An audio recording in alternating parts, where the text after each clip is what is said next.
हर हर महादेव। श्री शिव पुराण विद्येश्वर संहिता 9वां अध्याय। शिवरात्रि में शिवलिंग के पूजन का महत्व।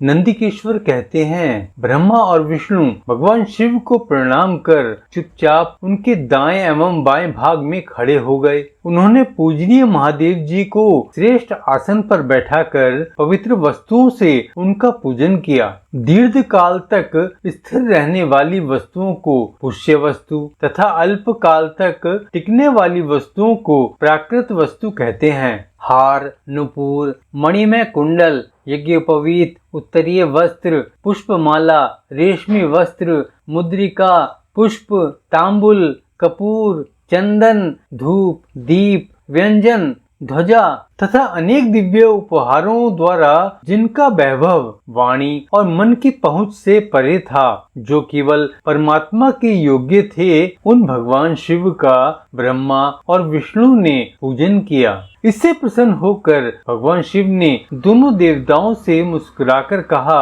पुत्र, आज तुम्हारे द्वारा की गई पूजा से मैं बहुत प्रसन्न हूँ। इसी कारण यह दिन परम पवित्र और महान होगा। यह तिथि शिवरात्रि के नाम से प्रसिद्ध होगी, मुझे परम प्रिय होगी। इस दिन जो मनुष्य मेरे लिंग अर्थात निराकार रूप की या मेरे मूर्ति अर्थात साकार रूप की दिन रात निराहार रहकर अपनी शक्ति के अनुसार निश्चल भाव से यथोचित पूजा करेगा, वह मेरा परम प्रिय भक्त होगा। पूरे वर्ष भर निरंतर मेरी पूजा करने का जो फल मिलता है, वह फल शिवरात्रि को मेरा पूजन करके मनुष्य तत्काल प्राप्त कर लेगा। जैसे पूर्ण चंद्रमा का उदय समुद्र की वृद्धि का अवसर है, उसी प्रकार शिवरात्रि की तिथि मेरे धर्म की वृद्धि का समय है। इस तिथि को मेरी स्थापना का मंगलमय उत्सव होना चाहिए। मैं मार्गशीर्ष मास में आद्रा नक्षत्र से युक्त पूर्णमासी या प्रतिपदा को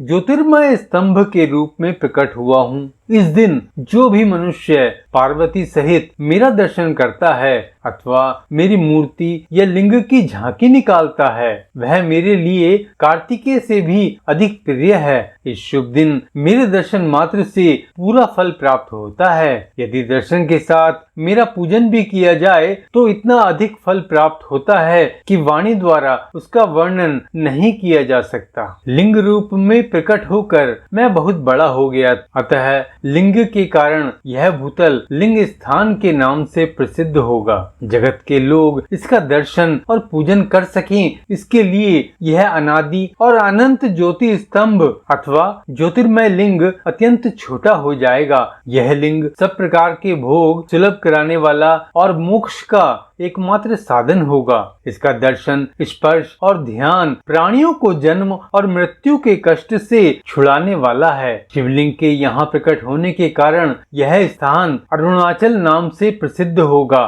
तथा यहाँ बड़े बड़े तीर्थ प्रकट होंगे। इस स्थान पर रहने या मरने से जीवों को मोक्ष प्राप्त होगा। मेरे दो रूप हैं, साकार और निराकार। पहले मैं स्तंभ रूप में प्रकट हुआ, फिर अपने साक्षात रूप में। ब्रह्म भाव मेरा निराकार रूप है तथा महेश्वर भाव मेरा साक्षात रूप है। ये दोनों ही मेरे सिद्ध रूप हैं। मैं ही परब्रह्म परमात्मा हूँ। जीवों पर अनुग्रह करना मेरा कार्य है। मैं जगत की वृद्धि करने वाला होने के कारण ब्रह्म कहलाता हूँ। सर्वत्र स्थित होने के कारण मैं ही सबकी आत्मा हूँ। सर्ग से लेकर अनुग्रह तक जो जगत संबंधी 5 कृत्य हैं, वे सदा ही मेरे हैं। मेरी ब्रह्म रूपता का बोध कराने के लिए पहले लिंग प्रकट हुआ, फिर अज्ञात ईश्वरत्व का साक्षात्कार कराने के लिए मैं जगदीश्वर रूप में प्रकट हो गया। मेरा सकल रूप मेरे ईश्वरत्व का